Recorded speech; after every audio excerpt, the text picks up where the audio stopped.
Ginapapili ko diri si ante kundi lang gamiton. Ini kong ato. Pero samad ko no atong una. Bailuhan pa kapay. Arang ako mga classmate nagkakayo sa pihak nga room sa ngayon sa CR. Samtang nabailuhan ko diri sa mga kapay ang electric fan, ang stand fan ni auntie. Gali guys ang among butangan sang saksakan. Nagara ang president namon nga pinakagwapo nga sipsip aray ko pakang nagagid diri ang amon pinakagwapa nga maestra nga duwa ka bilog. Nagahalain ni siya sang amon delimitation scoop nga pang research nga wala namon napasa ay sobra ka busy sa immersion.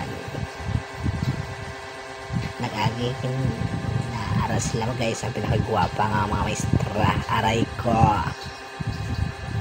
Samta nagabot na nga mo ginsugo nga classmate nga tamad-tamad yung pakuha naman sang concrete laba-laba ining mga concrete niya.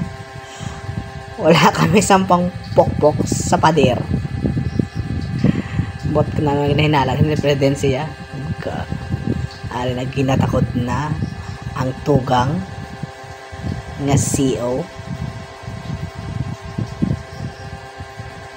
si President kaya ang nagapangamot kay siyang mayor. The moment of truth, yeah, kaandargid man success ang mga kupal.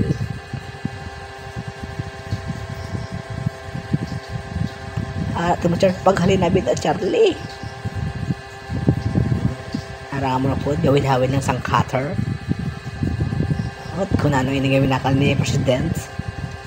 Basta ang among hambal nalipay lang amon na ginobrahan sang saksakan ang amon janitor nga babae si auntie kay mainit kuno do siya nga ginapahuwayan kun odto. Panghimos na kami kay malakat na kami.